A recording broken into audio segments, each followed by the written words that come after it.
December 24th, 1959, 11:30 p.m. The military hospital in Friedberg, Germany was quiet, except for the occasional cough or moan from patients in various wards. Private Elvis Presley lay in a hospital bed, burning with fever from a severe case of influenza that had put him there 3 days earlier. He was 24 years old, thousands of miles from home, and spending his first Christmas without his mother, who had died just 16 months earlier. Ruth Patterson, a 28-year-old Army nurse from Ohio, was working the night shift on Christmas Eve. She'd volunteered for the shift so nurses with young children could be home with their families. Ruth was single, had no children, and figured she might as well work through the holiday rather than sit alone in her quarters. As she made her rounds checking on patients, she came to Elvis's room. He was awake despite the late hour, staring at the ceiling with tears running down his face. The fever had broken earlier that evening, so the tears weren't from physical pain. They were from something deeper. "Private Presley," Ruth said softly. "Can I get you anything? Water? Another blanket?" Elvis turned his head to look at her, and Ruth saw the profound sadness in his eyes. "I'm fine, ma'am, thank you." But he clearly wasn't fine. Ruth had been a nurse long enough to recognize emotional pain when she saw it. She pulled up a chair beside his bed. "You don't have to talk about it if you don't want to," Ruth said. "But I've got time, and sometimes it helps to not be alone with difficult thoughts." Elvis was quiet for a long moment. Then, perhaps because it was late at night and he was sick and far from home, perhaps because Ruth's kind face reminded him of his mother, he started talking. "It's Christmas Eve," Elvis said. "Last year my mama was alive. She made Christmas special, you know? Didn't matter that we'd been poor most of my life. She always found a way to make Christmas feel magical. And now she's gone, and I'm here in Germany, and it's Christmas Eve, and I'm alone, and everything feels wrong." Ruth listened as Elvis talked about his mother, about Gladys Presley, who had died in August 1958 while Elvis was stationed in Germany. He talked about the guilt he felt for being overseas when she died, for not being there in her final moments. He talked about how this was his first Christmas without her, how he couldn't stop thinking about all the Christmases they'd shared. Ruth didn't offer platitudes or empty comfort. She just listened, letting Elvis pour out his grief to someone who wouldn't judge him for crying, who wouldn't think less of him for admitting he missed his mama. When Elvis finally fell quiet, exhausted from talking and crying, Ruth did something that went beyond her nursing duties. She took a washcloth, dampened it with cool water, and gently wiped Elvis's face, the way a mother would care for a sick child. Then she began humming softly, old hymns and lullabies, songs that offered comfort without words. Elvis closed his eyes, and for the first time since being admitted to the hospital, he felt something other than misery. He felt cared for. He felt like someone understood his pain. He felt, for just a moment, like his mother was there with him. "You remind me of her," Elvis whispered. "My mama, the way you're being so kind. She would have done exactly what you're doing right now." Ruth smiled gently. "I'm sure your mother was a wonderful woman, and I'm sure she'd want you to know that it's okay to grieve, but it's also okay to find comfort when you need it. You don't have to be strong all the time." Elvis fell asleep around 1 a.m., finally peaceful. Ruth stayed with him for another hour, just to make sure he was truly resting, before continuing her rounds. On Christmas morning, Ruth came back on shift at 7 a.m. Elvis was awake, sitting up in bed, looking much better physically, though still emotionally fragile. When he saw Ruth, he smiled with genuine warmth. "Nurse Patterson, I want to thank you for last night. You didn't have to spend all that time with me, but you did, and it meant everything." "You're welcome, Private Presley. I'm glad I could help. How are you feeling today?" "Better. Still sad, but better. The doctor says I can probably leave tomorrow if my fever stays down." Ruth nodded. "That's good news. You'll be back with your unit in time for the new year." Elvis was quiet for a moment, then spoke with surprising intensity. "Nurse Patterson, I want you to know something. I'm never going to forget what you did for me last night. Most people, they see Elvis Presley, the singer, the famous guy. But you saw me as just a person who needed comfort. You gave me what my mama would have given me if she could have been here." "I was just doing my job," Ruth said, though she was touched by his sincerity. "No," Elvis insisted. "You went beyond your job, and I want to do something to show my appreciation. From now on, every Christmas Eve, I'm going to call you. Wherever you are, wherever I am, I'm going to call and check on you, the way you checked on me last night. Is that okay?" Ruth smiled, assuming this was a promise made in the emotional aftermath of a difficult night, a promise that would be forgotten once Elvis returned to his regular life. "That's very sweet, Elvis, but you don't need to do that." "I know I don't need to," Elvis said, "but I want to. Please let me have your phone number. I promise I'll only call once a year on Christmas Eve, just to say thank you and to make sure you're okay." Ruth gave him her parents' phone number in Ohio, figuring it would be the most stable way to reach her over the years. "If you remember, and if you have time, I'd be happy to hear from you." "I'll remember," Elvis promised. "I'll call every Christmas Eve for the rest of my life." December 24th, 1960. Ruth Patterson was at her parents' house in Cleveland, Ohio, helping her mother prepare Christmas dinner for the next day. The phone rang at 11:45 p.m., just as Ruth was about to go to bed. Ruth Patterson speaking.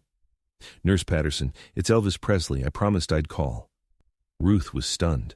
An entire year had passed. Elvis had been discharged from the Army, had returned to his music career, had been busy with movies and concerts and all the demands of fame.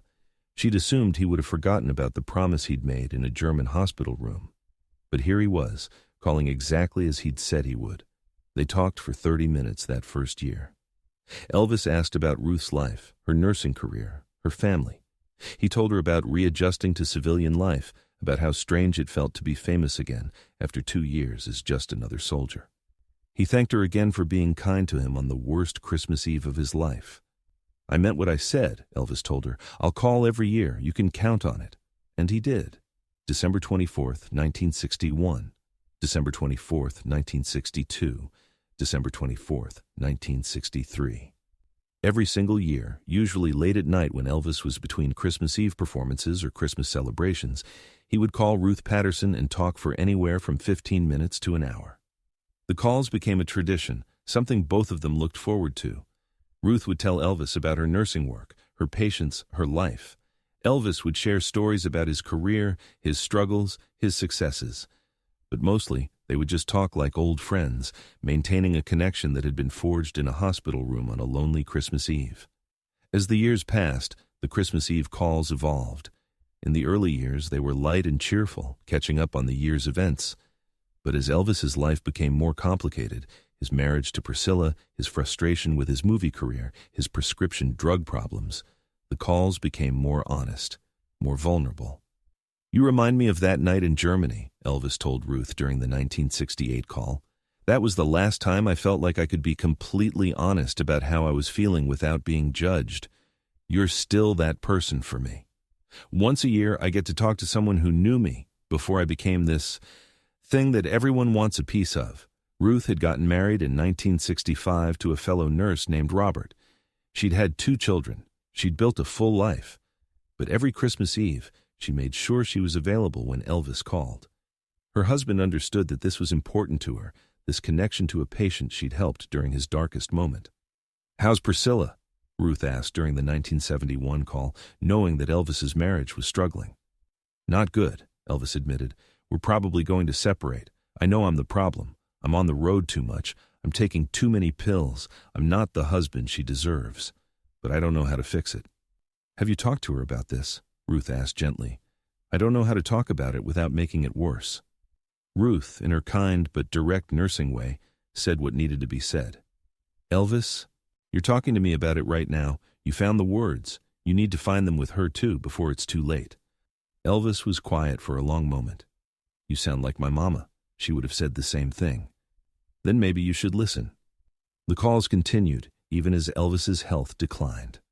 December 24th, 1976, Elvis called from Graceland, his voice hoarse and tired. He'd performed a grueling schedule of concerts that year, and it showed in every word he spoke. "Ruth, I don't know how many more of these calls I've got in me," Elvis said. "I'm exhausted. I'm sick all the time. I can barely get through performances anymore." "Then stop," Ruth said bluntly. "Stop performing. Take time to get healthy. Your fans will understand." "I can't. I've got contracts, obligations, people depending on me financially. If I stop, everything falls apart." "If you don't stop, you're going to die," Ruth said. She'd been a nurse for almost 30 years by then. She knew what burnout and drug dependency looked like. She could hear it in Elvis's voice, in the way he talked about his exhaustion, in the resignation that colored every word. "Maybe that wouldn't be so bad," Elvis said quietly. "Don't talk like that. You've got a daughter who needs you. You've got people who love you. You've got too much left to do to give up now." Elvis sighed. "You always know what to say, Nurse Patterson. That's why I keep calling. You tell me the truth, even when I don't want to hear it." They talked for over an hour that Christmas Eve, Ruth trying to convince Elvis to get help, Elvis explaining why he felt trapped. When they finally hung up, Ruth felt deeply worried about him. December 24th, 1977. Ruth waited by the phone. 11 p.m. came and went. Midnight passed, 1 a.m., 2 a.m. For the first time in 18 years, the Christmas Eve phone call didn't come. Ruth tried to tell herself that maybe Elvis was busy, that maybe he'd call tomorrow, that maybe he'd just forgotten. But she knew.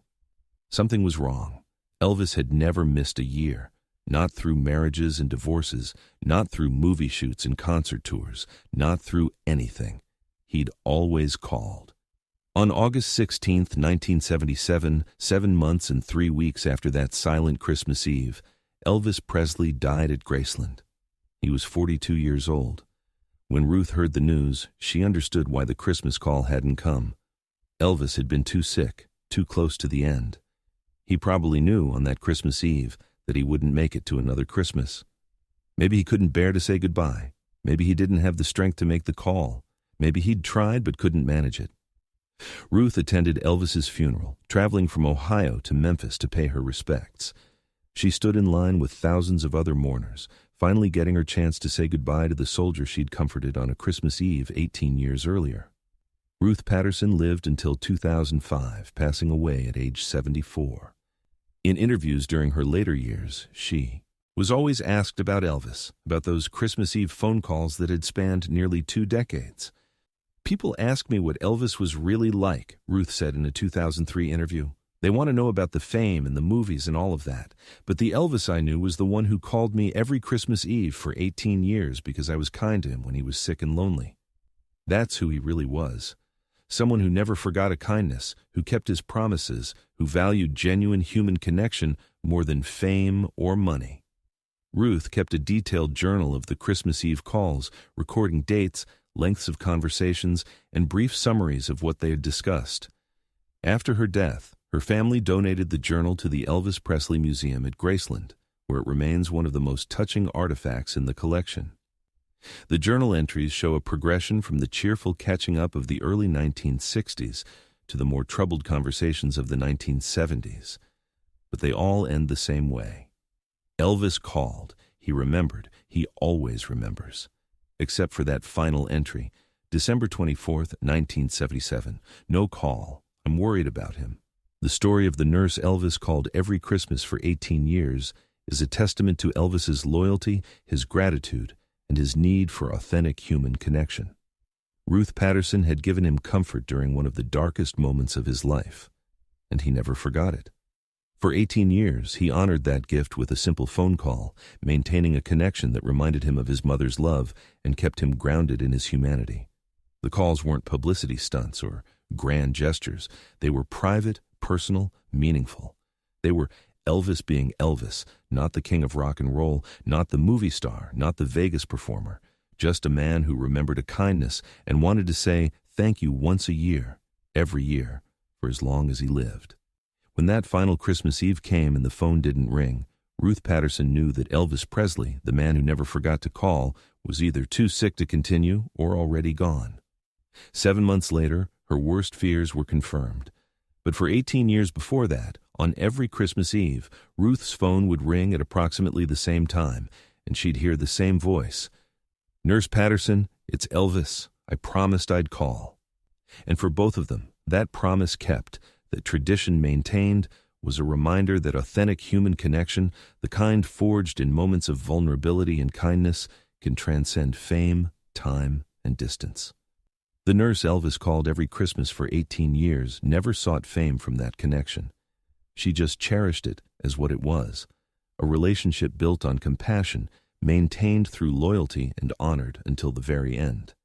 And in a life as complicated and public as Elvis Presley's, perhaps that annual phone call to a nurse in Ohio was the most honest, most genuine part of his Christmas tradition, a reminder of who he'd been, who he still was beneath the fame, and who he wanted to remain, someone who never forgot a kindness.